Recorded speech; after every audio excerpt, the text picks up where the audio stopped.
সালামু আলাইকুম। একদিকে ছাত্রলীগের এক নেতা ঘোষণা দিয়েছে মরলে শহীদ বাঁচলে গাজী, তবে সরকার বলতেছে না বাবা, এর বাহিরেও কিছু সিস্টেম আছে। দর্শক, আজকে আমরা দেখছি ঘড়িতে সম্ভবত 11ই নভেম্বর, মাঝখানে আর একদিন আছে। এই সময়ের মধ্যে আমার এখানে আজকে 11ই, বাংলাদেশে হতে পারে, আপনি যখন নিউজটা শুনছেন 10ও হইতে পারে, টাইম ফ্রেমের একটা ইস্যু আছে। যাই হোক, আলোচনায় 13ই নভেম্বর বরাবর এই দিনকে ঘিরে নানান পরিকল্পনা আওয়ামী লীগের আছে। আর যারা গ্রেপ্তার হয়েছেন এমন নেতাকর্মীদের দেওয়া বিভিন্ন তথ্য, হোয়াটসঅ্যাপ মেসেজিং, সরকার বলছে যে 1 লক্ষ গ্যাস বেলুন সহ আরো বিভিন্ন পরিকল্পনা আওয়ামী লীগের আছে। তবে আওয়ামী লীগ তাদের এই মিশন এখনো অ্যাভয়েড করেনি, এমনকি এই মিশনটা বা এই প্রোগ্রামটা এটা আওয়ামী লীগের জন্য এই মুহূর্তে আসলেই ক্ষতিকর। কিন্তু তবে আওয়ামী লীগ চাচ্ছে সরকারকে একটা ধাক্কা দিতে, তবে সরকার কি সেই ধাক্কা নেবেন? ইতিমধ্যে 8 তারিখ থেকে যেভাবে গ্রেপ্তার শুরু হয়েছে, ফেসবুকে একটা পোস্টকে দিলেও এখন কিন্তু গ্রেপ্তার হচ্ছে না, আগে মামলা থাকুক না থাকুক। তো এর মাঝখানে আওয়ামী লীগের এই লকডাউন কর্মসূচিকে ঠেকাতে হুলস্থুল কাণ্ডের আয়োজন চলছে সরকারের ভেতর, বিশেষ করে আইন শৃঙ্খলা বাহিনী, আমাদের স্বরাষ্ট্র মন্ত্রণালয়ের আন্ডারে। সেখান থেকে গতকালকে একটা বিশেষ জরুরি বৈঠক হয়েছে স্বরাষ্ট্র মন্ত্রণালয়ে। সূত্র বলছে লকডাউনের কর্মসূচিতে কেউ মাঠে নামলে সঙ্গে সঙ্গেই গ্রেপ্তারের নির্দেশনা দেওয়া হয়েছে বৈঠকে। অর্থাৎ যদি আপনি সেদিন মাঠে নামেন, কোনো স্লোগান দেন, কোনো রকম অ্যাক্টিভিটিস করেন, তাহলে পুলিশ আপনাকে গ্রেপ্তারের ক্ষমতা রাখে। পাশাপাশি রাজনৈতিক দলগুলা তারাও কিন্তু শক্ত ভূমিকায় থাকবে। এমনি আমি দেখছি বিএনপি, জামাত, অন্যান্যদের মধ্যে যতই বিভক্তি থাকুক, কিন্তু আওয়ামী লীগ যেই মাত্র কোনো রকম অ্যাক্টিভিটিস করতে চায় তখন কিন্তু সবাই একজোট হয়, আর এইটারও একটা অ্যাডভান্টেজ পাবে সরকার।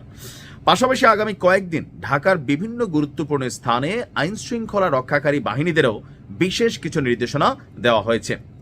সচিবালয়ের স্বরাষ্ট্র মন্ত্রণালয়ে আইন শৃঙ্খলা সংক্রান্ত কোর কমিটির সভা থেকে এসব নির্দেশনা দেওয়া হয়েছে। এখানে বলা হয়েছে যে আগামী মঙ্গলবার এই প্রোগ্রামটা করার কথা ছিল, কিন্তু একদিন আগেই করে ফেলা হয়েছে। কেন?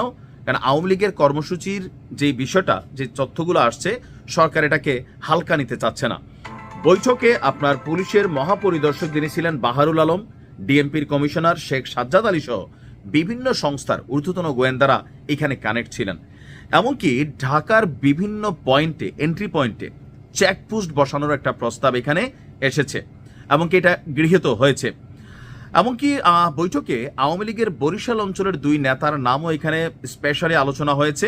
এই 2 নেতা বিদেশে বসে আবারও অতীতের মতন কোনো কর্মকাণ্ড ঘটাতে পারেন বলেও এখানে আলোচনায় রিভিউ করা হয়েছে।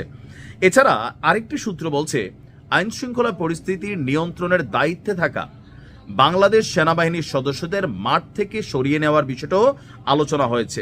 আপাতত আমাদের সেনাবাহিনীকে মাঠ থেকে সরিয়ে নিবে না, অর্থাৎ সব মিলিয়ে সরকারের পক্ষ থেকে সর্বোচ্চ পরিমাণ প্রস্তুতি নেওয়া হয়েছে। ইভেন সোশ্যাল মিডিয়া প্ল্যাটফর্ম সব কিছু কিন্তু গোয়েন্দাদের মাধ্যমে মনিটরিং করা হচ্ছে। যারা দেশে বসে যে কোনো পোস্ট করছেন, এনি টাইম আপনার ঘরের দরজায় ঠক ঠক আওয়াজ হইতে পারে এবং আপনাকে পুলিশ গ্রেপ্তার করতে পারে। বিশেষ করে যাদের ডাকে মানুষ আসবে, অথবা যারা অর্থনৈতিকভাবে এখানে ইনভেস্টর আছেন, অথবা যারা সাংগঠনিকভাবে কর্মদক্ষতা বড় রকমের আছে, যে অর্গানাইজার যারা, এমনকি বিদেশ থেকেও যারা বসে বসে এই লকডাউনকে বাস্তবায়ন করার জন্য পোস্ট দিচ্ছেন, তাদেরকেও কিন্তু অবজারভেশন করছে সরকার।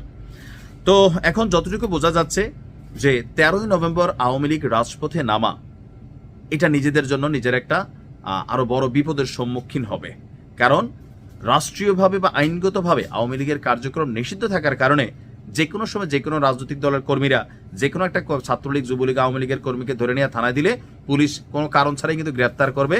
কারণ পুলিশের এখন সহযোগী টিম হিসাবে রাজনৈতিক দলগুলোই কিন্তু মাঠে থাকবে। যা করবেন ভাইবা চিন্তা করেন, বিপদে পড়েন না। আসসালামু আলাইকুম।